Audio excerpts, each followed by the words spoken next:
But what's up, y'all? It's Friday, July 24th. I just want to go ahead and jump on here and give y'all a trade review. I know that I have not been consistent on YouTube. I'm sorry. I will want to say again, appreciate y'all for the love, and I appreciate y'all for the ones who actually been seeing my videos, and I've been getting feedback from them. I'm glad that I was able to kind of teach y'all a little bit of something. I know y'all DM me for a little bit more insight with trading. I appreciate that. I appreciate y'all for even letting me know that I'm able to actually give y'all a good understanding of what I'm actually doing when it comes to the charts and what y'all should be looking for and stuff. Sorry, my camera is literally my computer is finna die. 1 second. But yeah, like I said, I just want to jump on here and give y'all this trade review. I have not been taking really any trades at all. I probably took like 2 trades for real this week on my eval accounts. It's been a dry week. Like I said last video, I like to trade with institutions, and when there's actual volume within the market, there's volatility.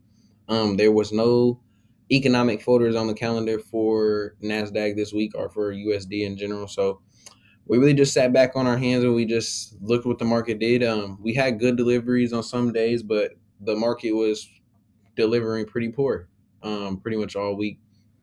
I know my camera is a little laggy right now, but bear with me. But let me go ahead and get into this trade review for y'all. I don't want to make it too long. I already actually recorded this video, but lost the footage and I had to record it again. So here it is for y'all. I'm not gonna give the full trade review. I'm just gonna jump in Discord and show y'all the trades that I sent to my Discord community, and I'll do a review on those. Yeah.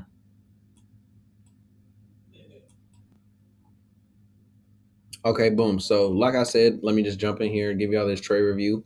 Um, I have not been trading at all for real. I really just been focused on helping the people that I've been teaching how to, maneuver through the markets or whatnot. But these are the trade reviews that I took. I did not take any trades on my eval accounts on Monday. So this was a trade review. I pretty much just went back on the pre-markets. On the market, seeing what I would have taken and what I missed. Pretty much, I do that every time that I miss a session. But this was the first trade for the week. We pretty much had poor delivery, like I expected, for the Monday to get started off. Like I said, no news Monday and just no economic folders really just are an indication for me just to go ahead and not trade. But we get this New York manipulation open. We have a liquidity sweep at the top. We get this 1 minute IFVG, and we pretty much just ride it down to these lows into this 15-minute fair value gap imbalance. So that was pretty much the trade for that day. Tuesday, we actually were here for a trade. So Tuesday, actually, this is the trade that we took. We took it on an Alpha Futures account. Their system, they updated it. They kicked TraderVate off of being a brokerage that they support, but they have their own platform, almost like what is it, Project X, almost like Project X, kind of like Top Step, but not really. But we took this trade off of a 1 minute retracement. I knew that we were gonna go and rebalance that New York Open before we completely flushed lower. So I pretty much bottom ticked this on my eval account on Alpha Futures. It was about a $350 trade. I didn't take much from it. It was only 3 contracts. I really wasn't too, confident in it.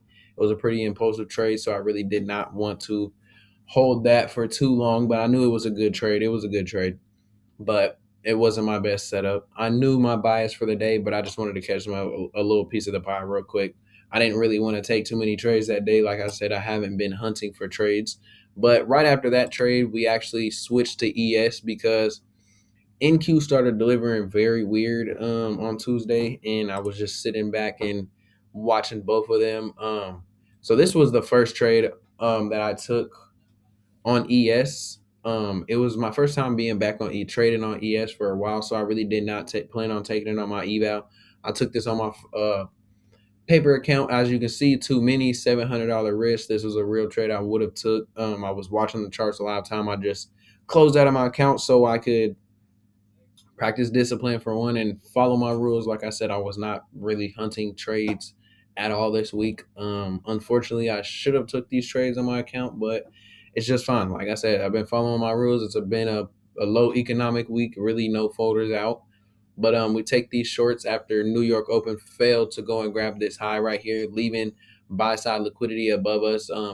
NQ ended up sweeping these highs at the time, so we had somewhat of a SMT, and ES clearly wanted to trade lower.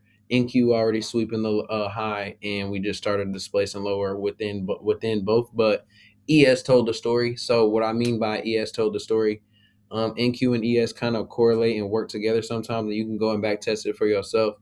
If NQ or ES sweeps a high or a low and the other one fails to do so, that is a clear sign of a reversal. Sometimes it can be used as a like I said, it's called an SMT, as a smart money technique. Pretty much what the institutions use to reverse the markets, and it is a pretty good confluence. It's a pretty good confirmation. I wouldn't say it's a complete confirmation for a trade. You still need that market to follow through the way that you want it to follow through for you to be taking a trade. But yeah, this is the trade. Like I said, we swept those highs. We get a 1 minute IFVG. I'm watching this in the 5 minute, as you can see, just targeting this low right here. We get a beautiful follow through on it. I ended up taking one contract at this low. Like I said, like you see, I have a buy limit right here. It's a paper trade. I get in on the rebalance of this candle after the 1 minute IFVG, so I can confirm that that swing high that we put in will be the swing high for this trade, so we can put our stop loss up there. So I did say it was $800 risk at first, but I ended up being able to lower my risk because I was pretty clear that that wick out was the rebalance. So I just waited here. We had a poor delivery. As you can see, we had TP1 at this fair value gap. I ended up closing one con, went break even at this line that you see. Pretty straightforward, pretty simple trade. But right after that, ES also gave us a beautiful trade on paper account. Like I said, I should have took all these trades on my eval account, but I didn't want to be greedy. I know it was only a $350 day on that alpha account, but it is what it is. You know what I mean? Like I said, it was my first time being back on ES for a while. We ended up getting break even on that trade on the last contract, like I said. So we took three trades this day. It was the one long, the one short, and this was the next long that we ended up taking on ES. ES clearly displayed that we did not want to trade any lower. We kind of turtle soup that low down there.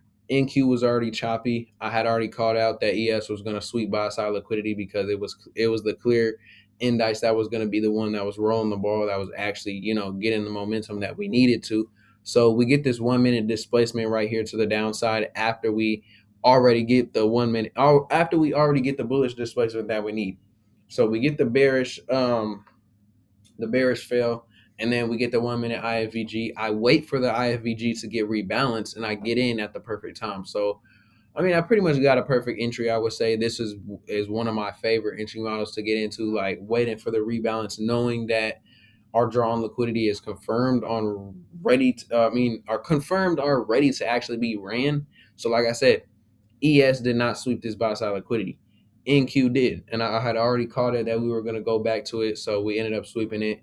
Started getting a little choppy. This was about a $900,000 trade. This was about $1,000 trade. I took one contract off up here, went break even on the last one, and then TPs ended up getting hit for that 550.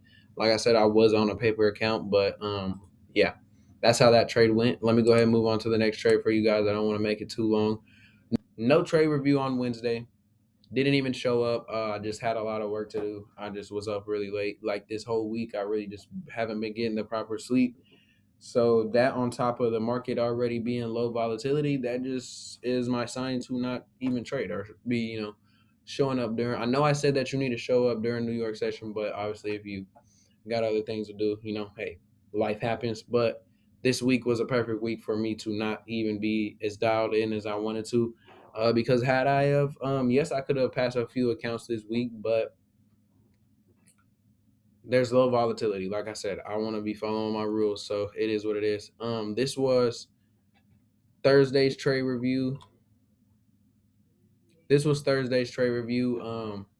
We had a pretty good sell right here. We opened up into this hourly gap. I pretty much knew that it would be like a waste of time. Like I said to my Discord, this is how the trade was. I really didn't want to trade Thursday. I already knew with the economic, how everything is going on with Trump and whatnot, and how the previous day had delivered. But we actually had a beautiful hourly sell side and buy side inefficiency tag into, and we immediately reversed off of that, giving us a 1 minute IFVG, rebalancing the 1 minute IFVG, and chopping around, and then we finally ran TPs. But I'm glad I wasn't here in this trade. I would have probably went broke even. I really didn't like the idea, but it is our motto. Definitely would have been a great trade.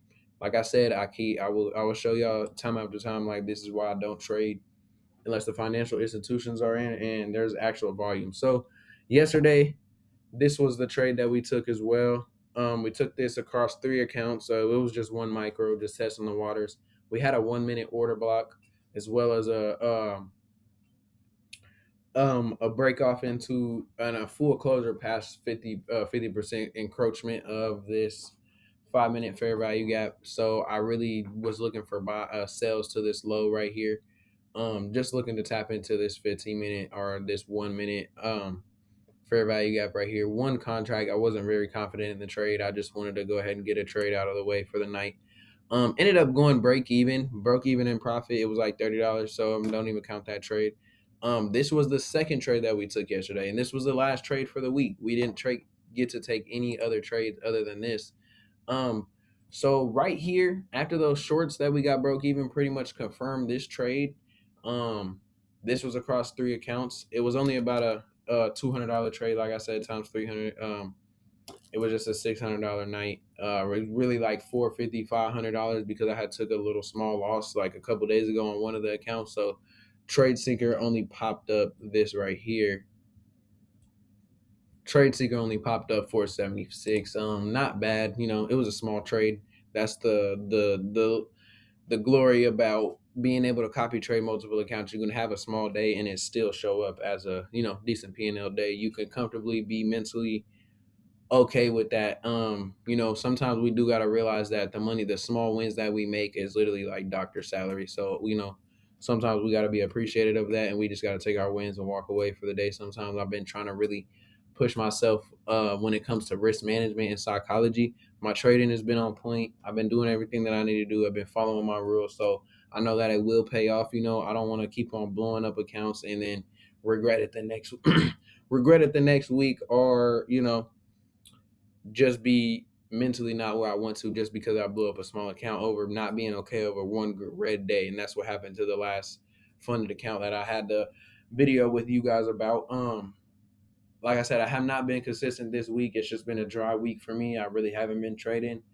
But I've been there every day and I have been trading. So this was the last trade that we took for the week. These were longs after we get broke even of that shorts over here. As you can see, we literally get broke even on the candle that we wanted. That we got the IFVG flip. So we rotate off of this 1 minute IFVG with this turtle soup and this bearish displacement to the downside, turtle souping us with a V-shaped recovery. We ended up getting a 1 minute IFVG.